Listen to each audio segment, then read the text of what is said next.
Y en el momento en el que estamos dentro de la narrativa de Hechos, es un momento histórico. Vemos por un lado el cumplimiento de la promesa que el Padre hizo de derramar su Espíritu sobre su pueblo.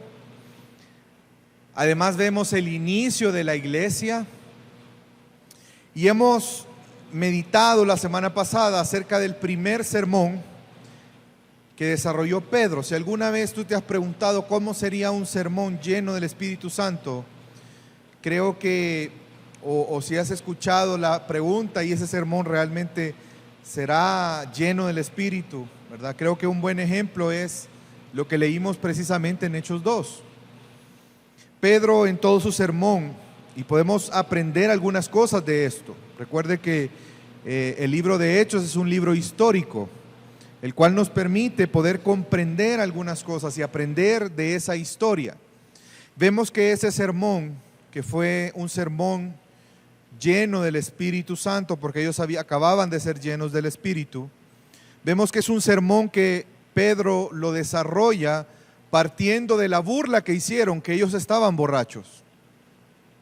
Y Pedro aprovecha esa oportunidad para contestarles, pero no con devolverles una burla, sino es una oportunidad para explicarles lo que estaba pasando.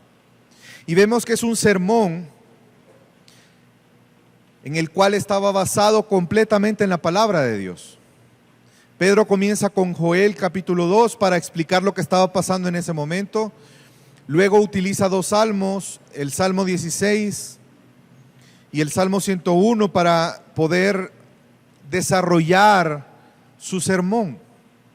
Vemos que no es un sermón que está compuesto o su base son los chistes, las anécdotas graciosas o historias conmovedoras, sino la palabra de Dios.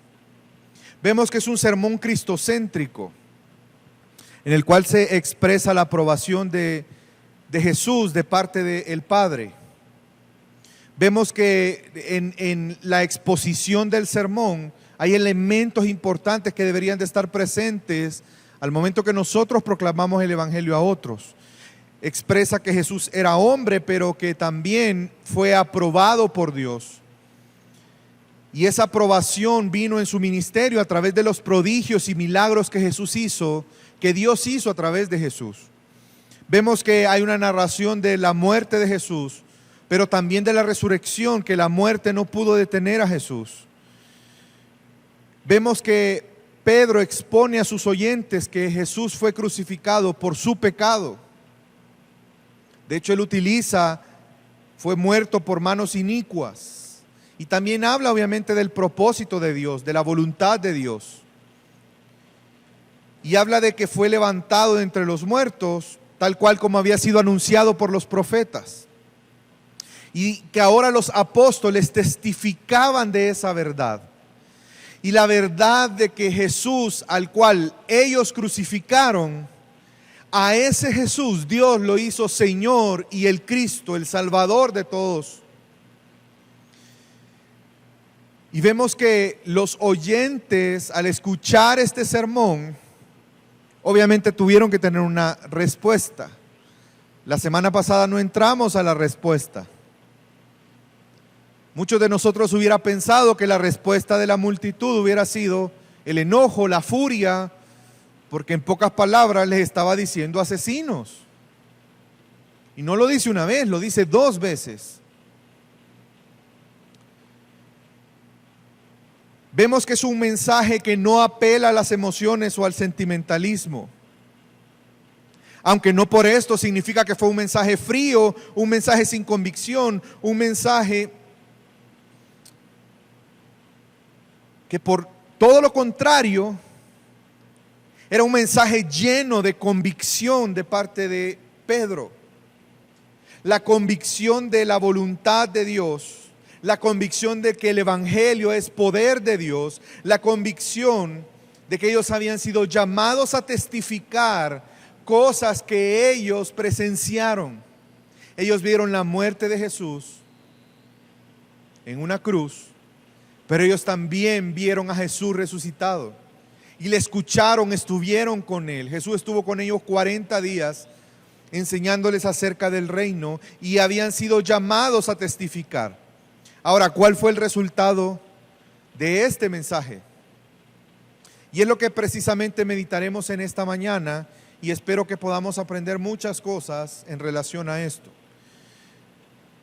Yo deseo en esta mañana que podamos ser convencidos de parte de Dios a vivir una vida cristiana, que sea una vida en la cual prediquemos fielmente el Evangelio, llamando a las personas al arrepentimiento y a seguir a Jesús.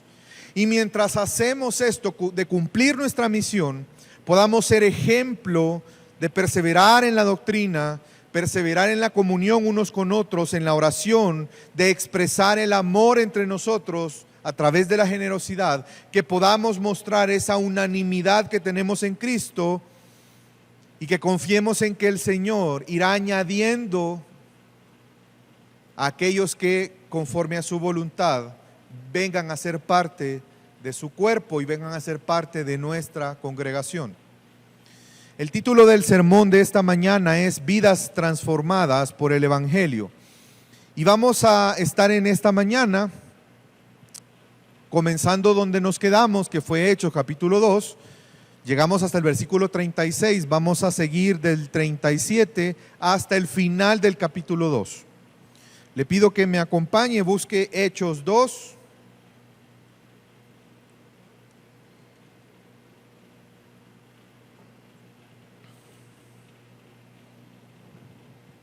Y en este momento vamos a leer del versículo 37 al versículo 39. Hechos 2, versículo 37 al 39. ¿Lo tenemos?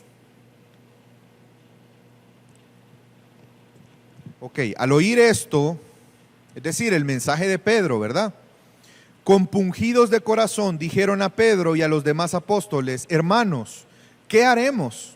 Y Pedro les dice: arrepentíos y sed bautizados cada uno de vosotros en el nombre de Jesucristo para perdón de vuestros pecados, y recibiréis el don del Espíritu Santo. Porque la promesa es para vosotros y para vuestros hijos y para todos los que están lejos, para tantos como el Señor nuestro Dios llame. Vemos que el resultado de la exposición del Evangelio, de la forma en que Pedro lo hizo, fue que aquellos que escuchaban fueron conmovidos. Fueron conscientes de su pecado. Fueron conscientes de la necesidad que tenían de la ayuda de Dios. Y esto lo notamos en la pregunta que le hacen a Pedro: ¿y qué haremos? Es decir, esa pregunta, ¿y qué haremos?, inmediatamente nos hace pensar que ellos desecharon la oportunidad o desecharon el pensamiento de que ellos mismos podían hacer algo para resolver la situación en la que estaban. Vemos que se ven culpables delante de Dios de sus pecados. Vemos que se ven incapacitados para salvarse por ellos mismos o por la religión que practicaban. Inmediatamente ante esta importante pregunta, Pedro les contesta: dos cosas tienen que hacer: arrepentirse y bautizarse. Muchas veces el arrepentimiento lo confundimos con la vergüenza. Cuando nosotros pecamos, el pecado trae consigo la vergüenza. Esa fue la razón por la que Adán y Eva se escondieron de Dios. Cuando ellos pecaron y Dios les llama a Adán, vemos que Adán se esconde, y la razón de esconderse es la vergüenza por el pecado. ¿Alguna vez usted ha sido descubierto en pecado? ¿En algún pecado? No. Sí. Claro, todos. ¿Y qué se siente? ¿Verdad que se siente vergüenza? Naturalmente, todos sentimos vergüenza. Pero eso no es arrepentimiento. Porque muchos de nosotros, si no hubiéramos sido descubiertos, probablemente ni le hubiéramos pedido perdón a Dios por ese pecado. en oración. El arrepentimiento es más que un sentimiento. El arrepentimiento es una convicción que implica la necesidad de abandonar al pecado. Si yo estoy transitando en un camino que me lleva a pecar, es abandonar ese camino. Cuando Dios abre nuestros ojos, una persona puede ver su condición. Es muy fácil que usted encuentre personas que no conocen a Jesús y que les digan, no, si yo soy bueno, yo sé que voy a ir al cielo porque yo he sido una buena persona. Soy un buen padre de familia. Mire, yo del trabajo a la casa, de la casa al trabajo, me ocupo de mis hijos, me ocupo de mi esposa, no tengo vicios. Solo veo el partido los domingos, pero yo no le hago nada mal a nadie. Pero si nos damos cuenta y si empezamos a ver la ley de Dios, si usted agarra los mandamientos y se empieza a cotejar con ellos, se va a dar cuenta que nadie puede salir absuelto. Por ejemplo, Dios dice que no debemos mentir. Alguno de los que estamos aquí podría decir a esta altura de la vida, de su vida, no importando qué edad tiene, aún hasta los más chiquitos, podría decir que nunca ha mentido en su vida. De hecho, el que diga eso está mintiendo. Podríamos decir que nunca hemos robado. Nunca has agarrado un dulce que no te pertenecía, una galleta, un lapicero. No estoy diciendo asaltar un banco, pero nunca has robado. Nunca has... Y empezamos a hacer la lista. ¿Alguien saldrá absuelto? ¿Algún ser humano puede salir absuelto? Ese es el punto, no.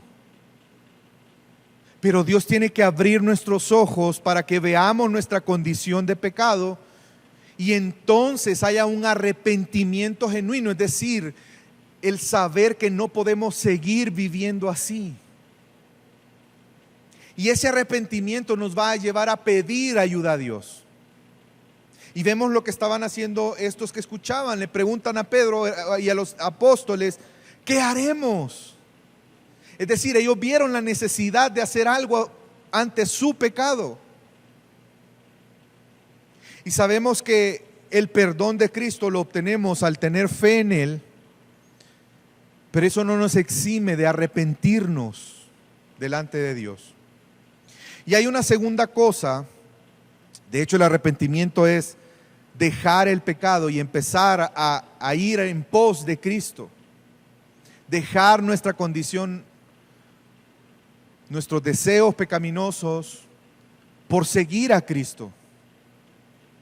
Y en segundo lugar les dice que tienen que bautizarse. Recuerden que el bautismo es una representación física y pública de la fe. Es una demostración clara y pública del arrepentimiento. De hecho, por eso van unidos.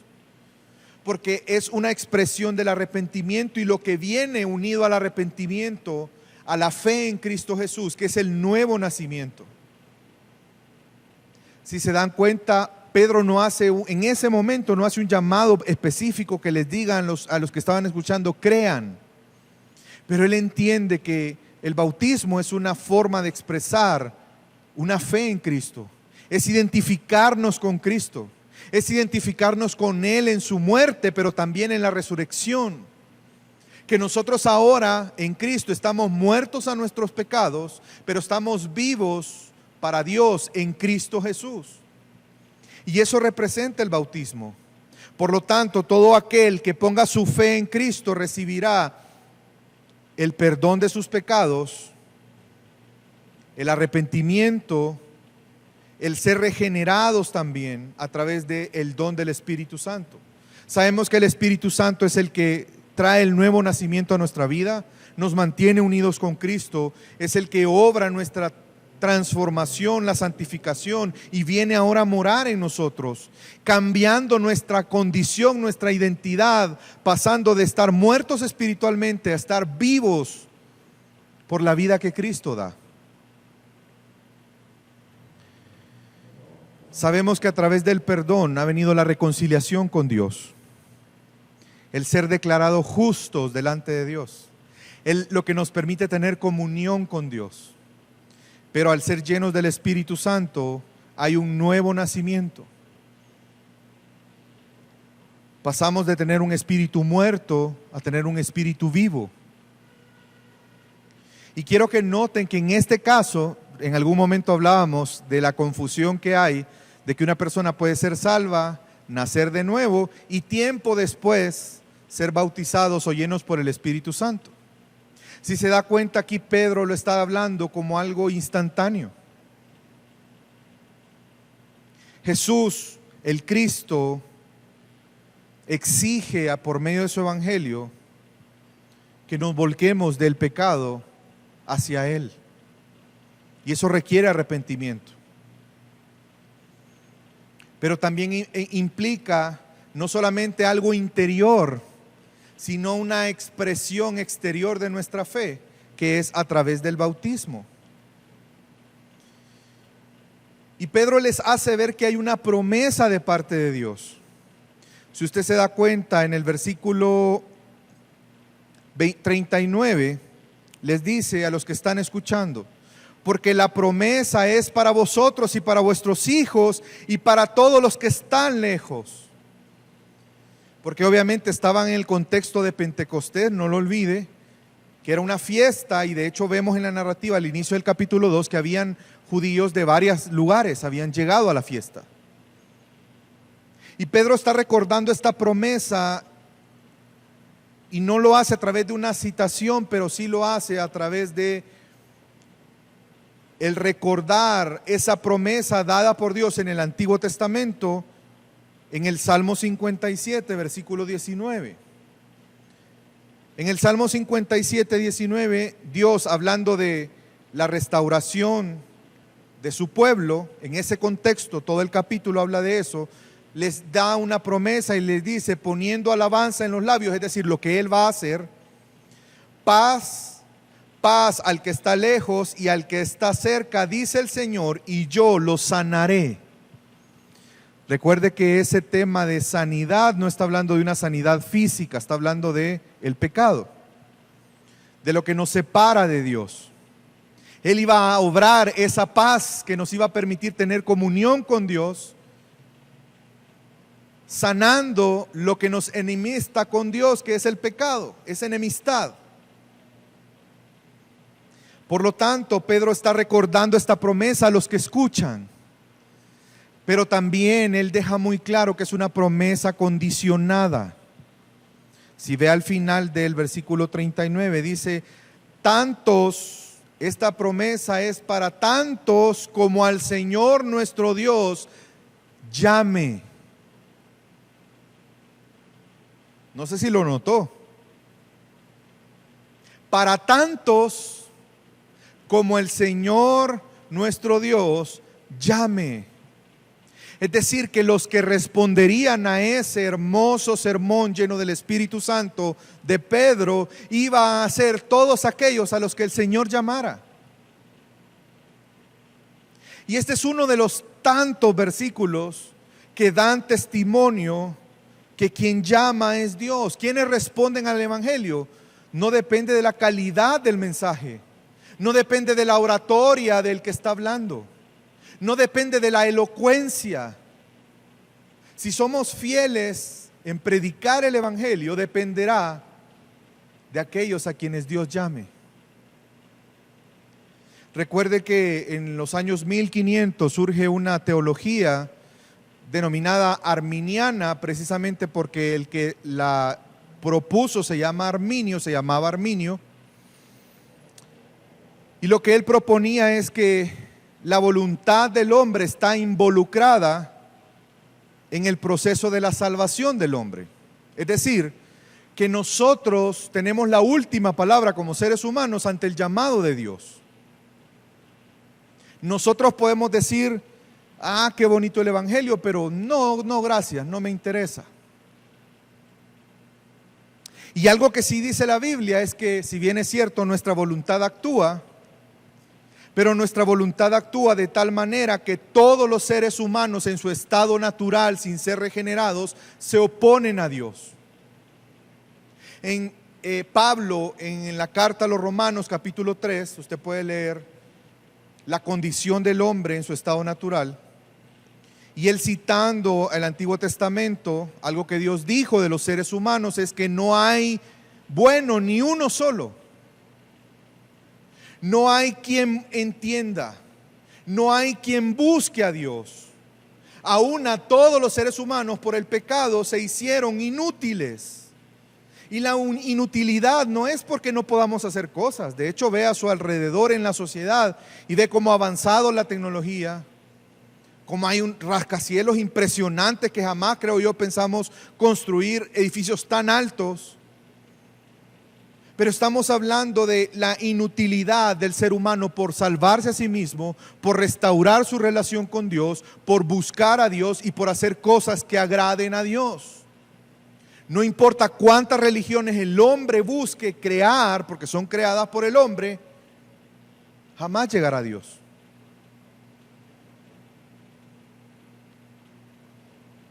Y no solamente podemos entender esto por lo que dice Romanos, sino que Jesús enseñó de forma clara que los que son sus discípulos es porque el Padre lo decidió. Voy a leerles dos pasajes y hay un tercer pasaje que sí le voy a pedir que lo busque. De igual manera, si quiere, anote las citas y usted las puede leer después. El primero de ellos es Juan 17. Juan 17 es un texto donde Jesús está dando cuentas al Padre y está orando. No solamente le está diciendo lo que Él ha obrado, sino está orando por sus discípulos. En el versículo 6, al Él rendirle cuentas a Dios, le dice: he manifestado tu nombre a los hombres que del mundo me diste. Eran tuyos y me los diste y han guardado tu palabra. Es decir, a los hombres que Jesús les dio a conocer su nombre, fue todos aquellos a los que el Padre le dio a Jesús. Ahí mismo en el Evangelio de Juan, solo que un poco antes, en el capítulo 6, versículo 44, Jesús es bien enfático en este punto y dice: nadie puede venir a mí si no lo trae el Padre que me envió. Nadie puede venir a Jesús si no lo trae el Padre que envió a Jesús. Y dice Jesús: y yo le resucitaré en el día final. Y ahora sí le voy a pedir que busque siempre en el Evangelio de Juan. Este lo vamos a leer todos, el capítulo 10.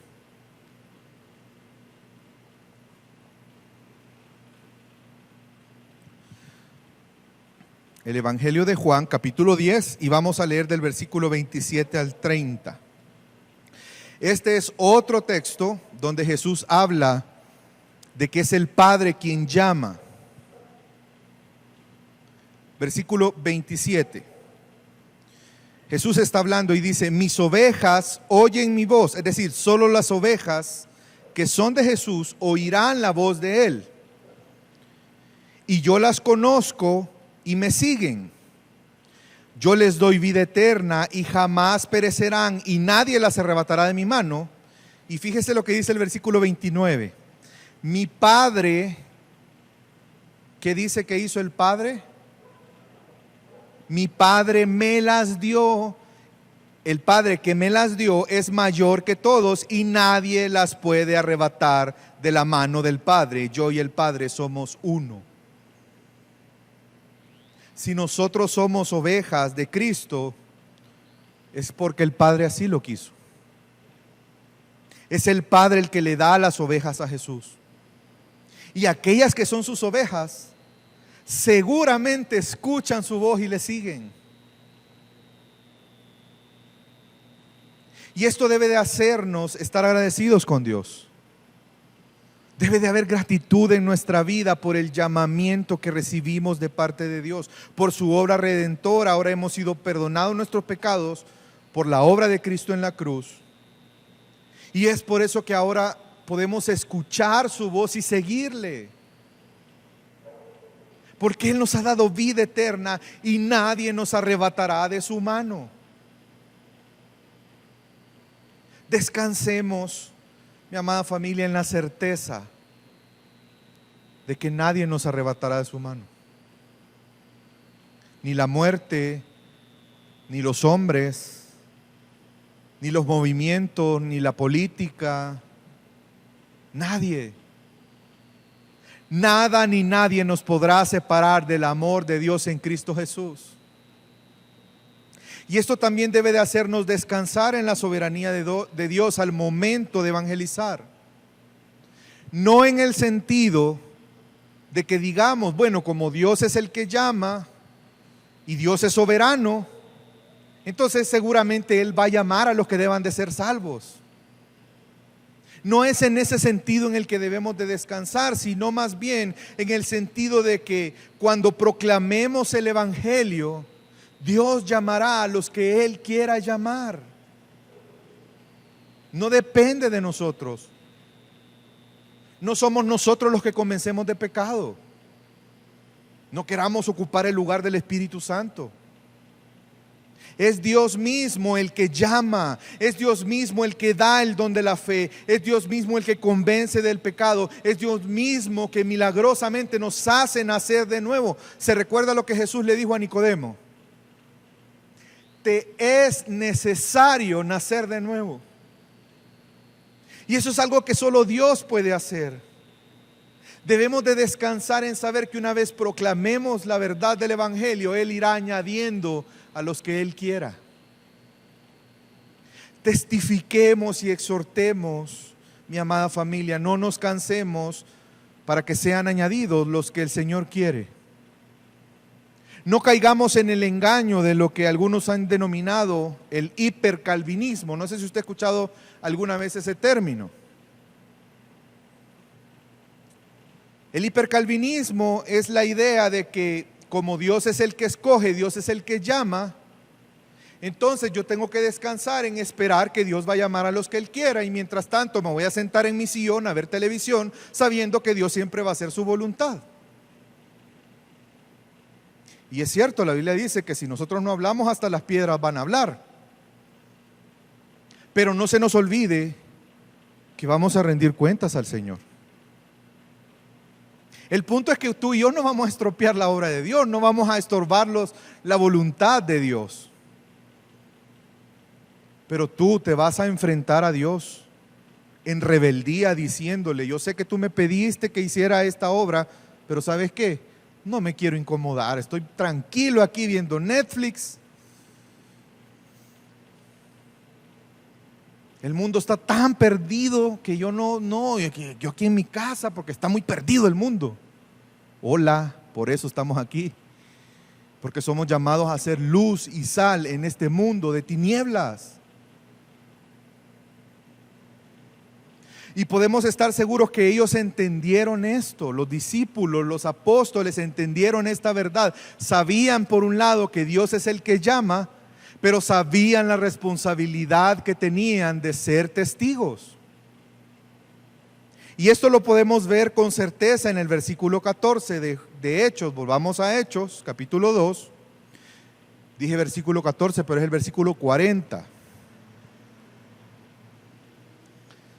Fíjense, después de que Pedro da esa respuesta, ¿qué haremos? Y él dice dos cosas, arrepentimiento y bautismo.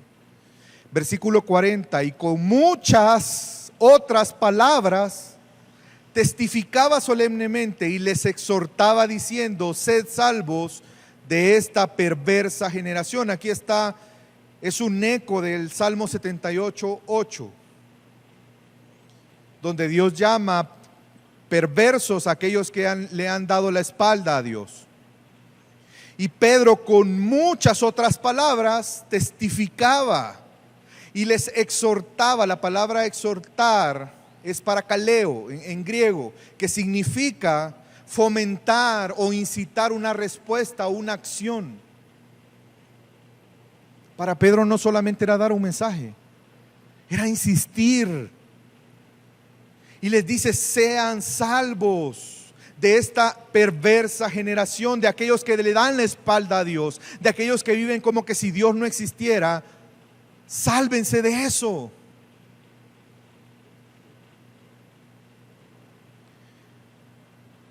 Y los que recibieron la palabra eran bautizados. Versículo 41, entonces los que habían recibido su palabra fueron bautizados y se añadieron en aquel día como 3,000 almas. Vemos la asombrosa respuesta a este llamado por la voluntad de Dios. 3,000 personas creyeron. Imagínense cuánta gente era. Nos habíamos quedado con la idea de los 120, ¿verdad? Aquí ya no están solo los 120, aquí están una multitud y muchos de ellos no conocían a Jesús. Y creo que de este mensaje vamos a ver, en la medida que vamos avanzando en Hechos, vamos a ver cómo se repite el contenido del mensaje cada vez que había un discurso de los apóstoles predicando el Evangelio. Vemos que, como lo menciona John Stott en un comentario en relación a este texto, dice que Pedro predicó que Jesús era hombre, pero también predicó que era aprobado por Dios. Y la aprobación estaba en su ministerio, en esos milagros y prodigios que Jesús hizo. Pero también Pedro denunció que fue muerto por manos inicuas. Sabemos que era parte del propósito de Dios, pero por el pecado de los hombres. Testificó que fue levantado de entre los muertos, como habían anunciado los profetas, y de lo cual ellos testificaron porque eran testigos. Vemos también que su mensaje incluyó la exaltación de Jesús y les dice a ese Jesús que ustedes crucificaron, Dios lo ha hecho Señor y el Cristo. Vemos que testificó acerca del derramamiento del Espíritu. Y ahora en esta última porción que no leímos la semana pasada, vemos que hay un llamado al arrepentimiento, sabiendo que en Cristo tenemos el perdón de nuestros pecados, y un llamado a seguir a Jesús, que es representado por el bautismo. Y confiando en la voluntad de Dios, fueron agregados los que el Señor quiso. Yo no creo que Pedro tuviera la expectativa de que 3,000 personas creyeran en Cristo ese día. Pero Dios así lo quiso. Imagínense, pasaron de una comunidad de 120 en un día a 3,120.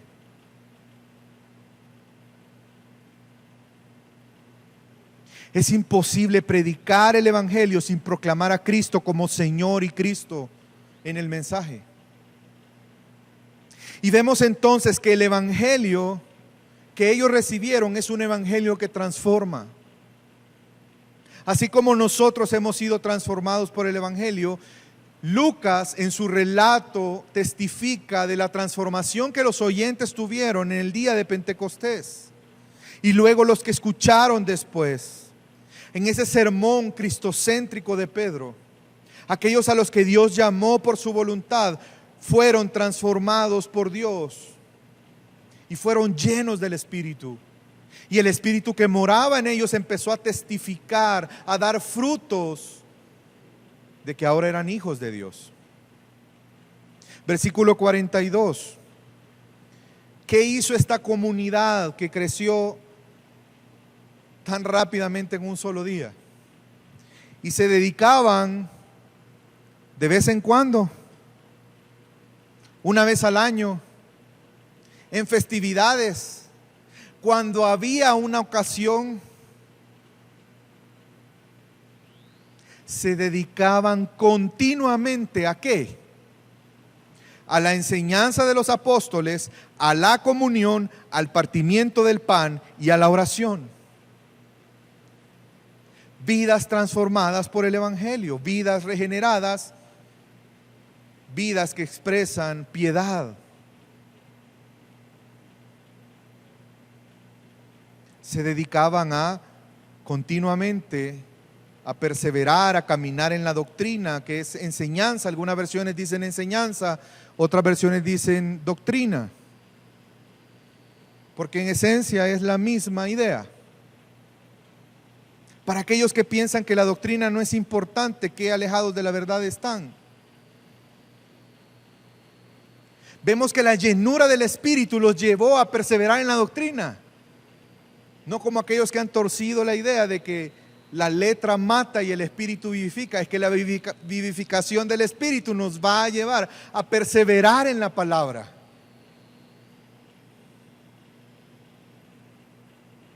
A perseverar en la comunión. Esa palabra en griego es muy conocida probablemente por todos. Koinonia.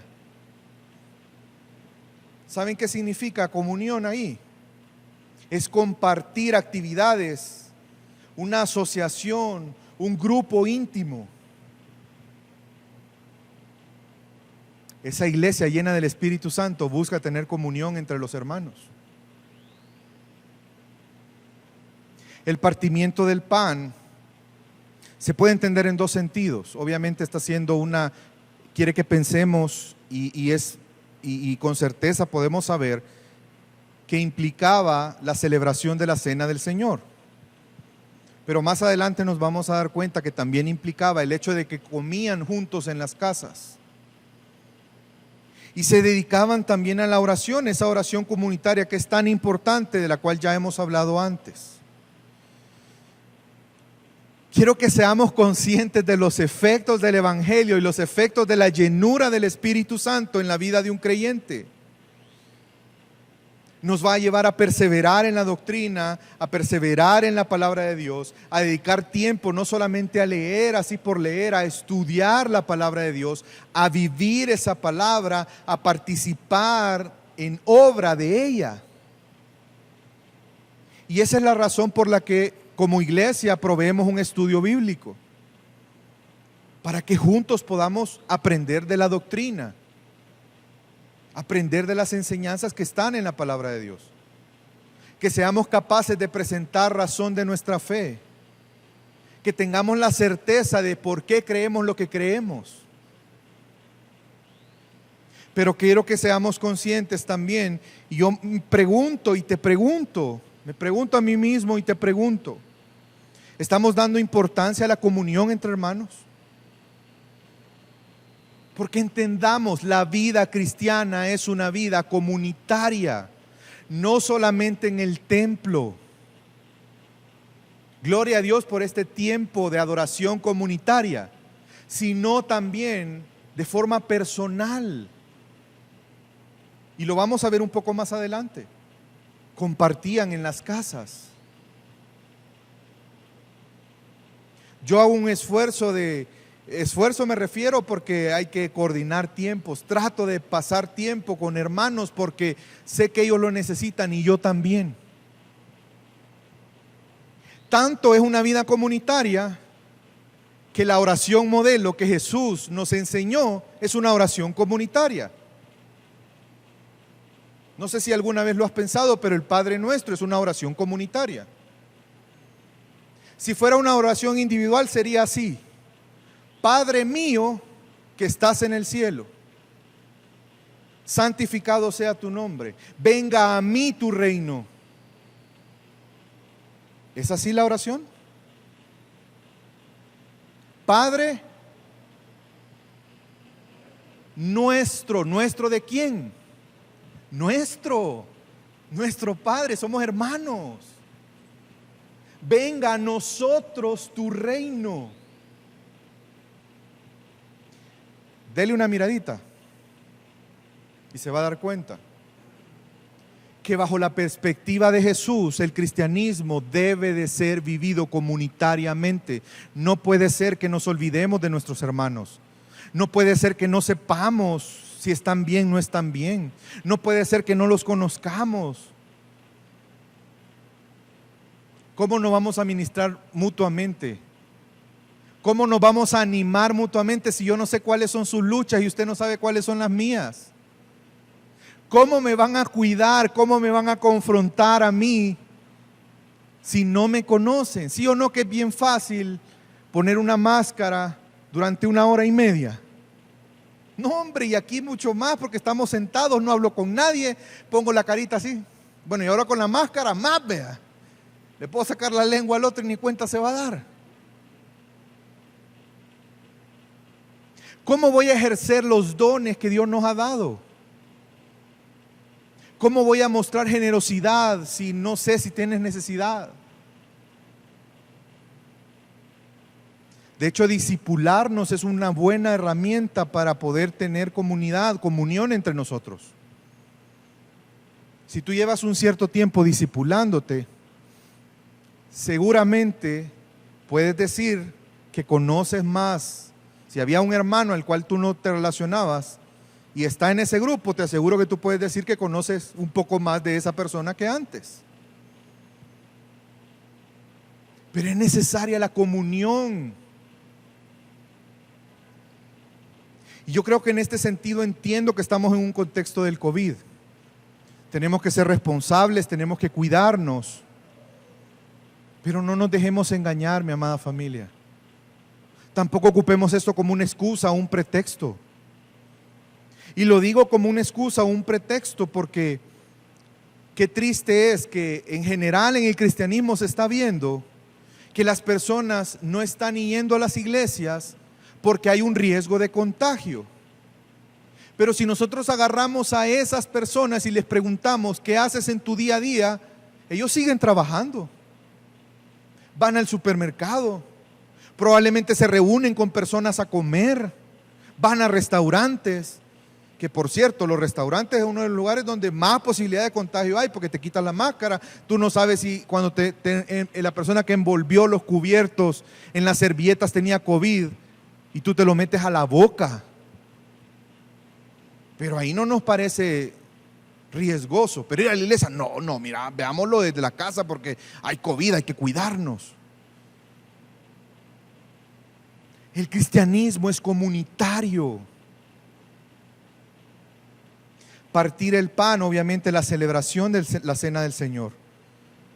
Y la oración comunitaria, por eso también aprovecho el anuncio, allá afuera hay una hojita donde tú puedes poner tus peticiones de oración. Y en la semana estamos como iglesia orando por esas peticiones. Si tú quieres unirte a esa oración comunitaria, pues te invito a que lo hagas. El evangelio transforma vidas. Vemos cómo pasa de una sociedad individualista a una visión comunitaria. Algo que solo Dios puede hacer. Esa comunidad nueva que estaba surgiendo, que más adelante en Antioquía llamarían cristianos, era una comunidad que estaba mostrando una diferencia con las demás. ¿Y qué tan diferente? Al punto en que la ciudad misma tenía un profundo respeto por esa comunidad. Dice el versículo 43, sobrevino temor a toda persona. Ese temor es un profundo respeto. Y era obvio porque estaban viendo el poder de Dios expresado en ese grupo. Y muchos prodigios y señales eran hechas por los apóstoles. Recuerden que Dios trajo prodigios y señales milagrosas para validar el mensaje de los apóstoles. Y los que creían estaban viviendo conforme al evangelio. ¿Qué pasó con ese grupo de 3,000 y los que vinieron probablemente después? Versículo 44. Todos los que habían creído, ¿qué dice el texto? Estaban peleándose, estaban discutiendo quién era el líder, estaban juntos a tal punto que tenían todas las cosas en común, a tal punto que si había necesidad vendían todas sus propiedades y sus bienes y las compartían con todos según la necesidad de cada uno. Dígame si eso no es una obra de Dios. De hecho, seamos sinceros, muchos de nosotros no estaríamos dispuestos a vender un bien para que otros hermanos que tienen necesidad tengan. En muchos casos sí. Vemos entonces esa expresión de amor y de unidad que Jesús obró. Recuerde que Jesús trajo paz para con Dios, pero también trajo paz entre nosotros. De dos pueblos enemistados, Él hizo ahora uno. Y todo el mundo estaba viendo esa unidad sobrenatural. Una unidad que no está basada en ideologías, en pensamientos, en gustos. Es una unidad espiritual. Y el amor tan grande entre ellos que estaban dispuestos a vender sus cosas. Una comunidad donde no hay egoísmos, donde las personas tienen más valor que las cosas. El entender que las cosas materiales que Dios nos las da es para, no solamente que las disfrutemos, es para su gloria también. Para que podamos honrar a Dios por medio de ellas.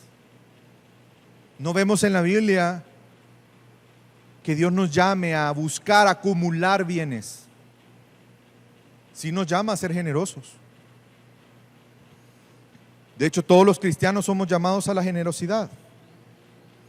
Si vemos en el Antiguo Testamento, el pueblo de Dios tenía que dar, ya era una fuerte tradición y era un mandato de Dios que ellos tenían que dar constantemente para cuidar a los pobres, a las viudas, al extranjero, a los huérfanos.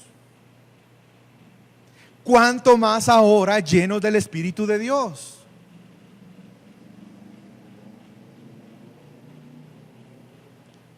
Vemos que dice el versículo 45, compartían sus bienes y los vendían según la necesidad de cada uno.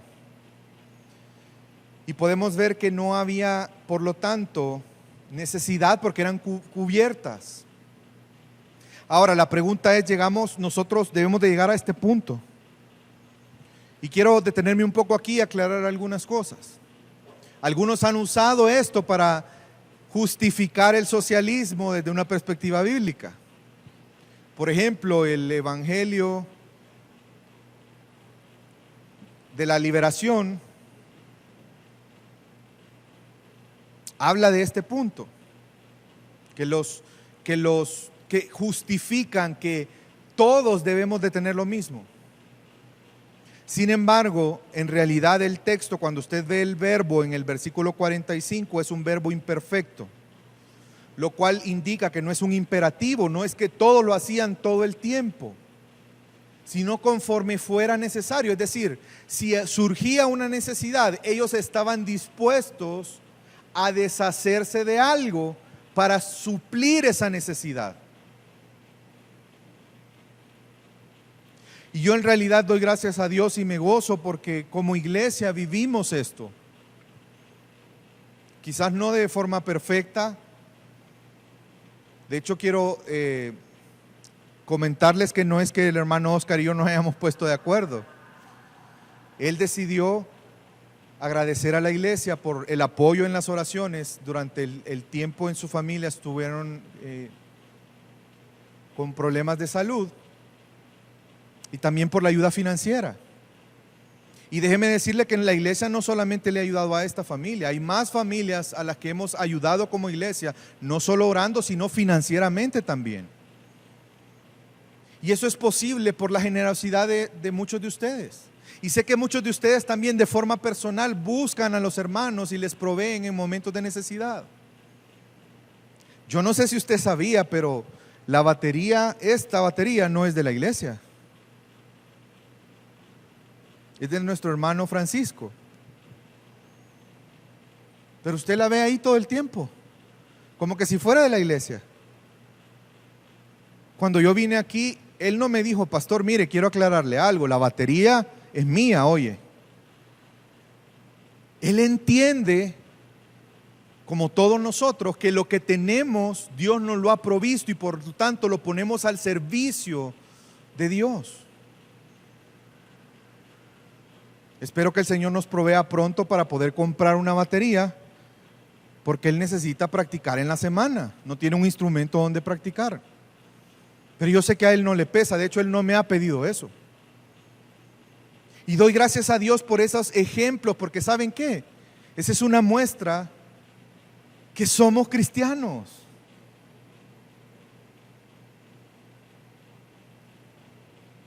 ¿Y de dónde surge esta idea? Bueno, Jesús lo enseñó. Acompáñeme al Evangelio de Lucas. Recuerde que Lucas es complemento, bueno, Hechos es complemento de Lucas. Y obviamente Lucas tiene toda la intención cuando incluye algo en Hechos. Probablemente él estaba viendo aquí en Hechos y recordando las palabras de Jesús en el Evangelio. Lucas 12, versículo 29, vamos a leer hasta el 34. Vosotros pues no busquéis qué habéis de comer ni qué habéis de beber, y no estéis preocupados, porque los pueblos del mundo buscan ansiosamente todas estas cosas, pero vuestro Padre sabe que necesitáis de estas cosas. Versículo 31, mas buscad su reino, y estas cosas os serán añadidas. No temas, rebaño pequeño, porque vuestro Padre ha decidido daros el reino. Versículo 33, vended vuestras posesiones y dad limosna. Haced bolsas que no se deterioran, un tesoro en los cielos que no se agota, donde no se acerca ningún ladrón, ni la polilla destruye, porque donde está vuestro tesoro, ahí también está vuestro corazón. La generosidad es un distintivo de los creyentes. Los que no conocen a Dios buscan afanosamente estas cosas. No solamente el comer, el vestirse, sino acumular. ¿Recuerdan en la parábola de el que acumula en los graneros? Jesús dice en esa parábola, hombre necio, ¿y qué va a pasar cuando mueras? Con todos esos graneros llenos. ¿Y tu alma? Los creyentes estamos dispuestos hasta a vender para tal de dar a nuestros hermanos, mostrar amor, mostrar generosidad, y sabemos que al final estamos haciendo un tesoro en el cielo. Si hay algo que hace difícil el poder dar a otros, es la avaricia. Pero si nosotros somos conscientes que nuestro tesoro no está aquí, sino en el cielo, eso va a hacer que no le demos el valor inapropiado a los bienes materiales. Literal, los bienes materiales van y vienen, ¿o no? Hoy puedes tener tu casa hermosa, mañana hay un terremoto y se cae y se acabó tu casa. Pero tenemos tesoros en el cielo, tesoros que no se acaban, tesoros que no se corrompen.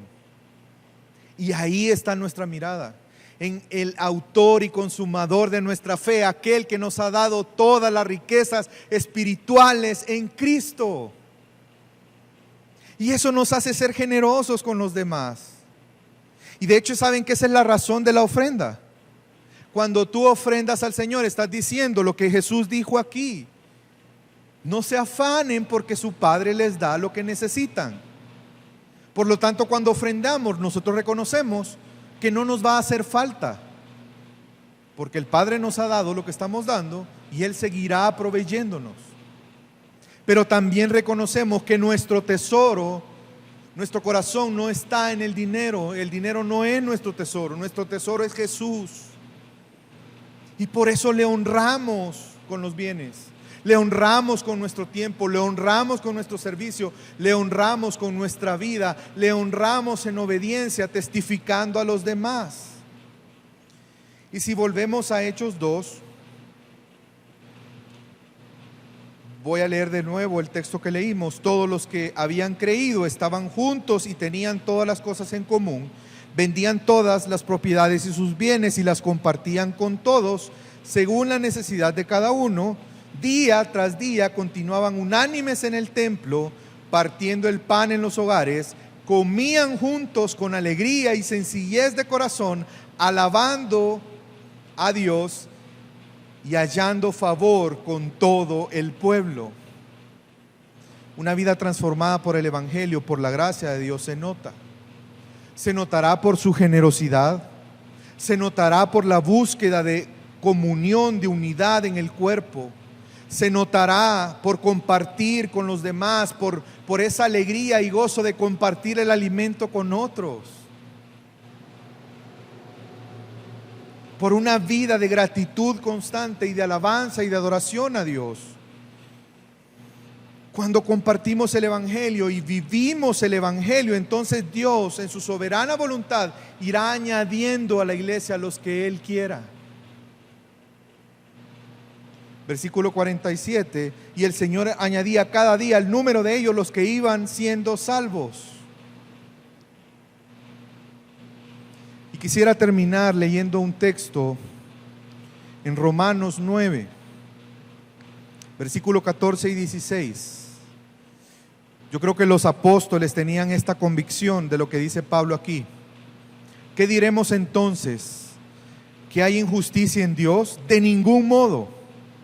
Porque Él dice a Moisés: tendré misericordia del que yo tenga misericordia, y tendré compasión del que yo tenga compasión. Así que no depende del que quiera ni del que corre, sino de Dios, quien tiene misericordia. Vemos que los primeros cristianos no estaban tan ocupados aprendiendo, compartiendo, disfrutando entre ellos, adorando, que olvidaron dar testimonio. No. Ellos seguían testificando, y con los que se iban uniendo, iban enseñando a otros cómo perseverar en la doctrina. Iban compartiendo con ellos, iban mostrando el amor de Dios. Pero nunca olvidaron su misión. Mi amada familia, que Dios nos guarde de olvidarnos de nuestra misión. Porque no podremos decir que glorificamos a Dios, no podremos decir que obedecemos a Dios si no compartimos el Evangelio. No estoy hablando de cuántas personas se convierten porque tú predicas el Evangelio, porque eso es algo que depende de Dios. Es que tanto nos estamos esforzando tú y yo para cumplir nuestra misión, la razón por la que Dios nos dejó en este mundo. No, es que el mundo está tan perdido, yo no me quiero mezclar con el mundo porque está tan perdido. Hola, porque está perdido es que Dios te ha dejado aquí para hacer luz y sal en un mundo de tinieblas, donde hay miles que necesitan escuchar de Jesús. ¿Y cómo creerán si no hay quien les predique? Qué privilegio el Señor nos ha dado de ser parte de su obra, de poder compartir el Evangelio. Y yo espero que en esta mañana hayamos sido convencidos que vivir la vida cristiana implica predicar fielmente el Evangelio, llamar al arrepentimiento y a seguir a Jesús, y mientras lo hacemos, que podamos ser ejemplo perseverando en la doctrina, en la comunión unos con otros, en oración, en expresar el amor a través de la generosidad, y que mostremos la unanimidad de esa forma, y además caminemos confiando que Dios irá añadiendo a los que Él quiera a su iglesia. Amén. Vamos a orar.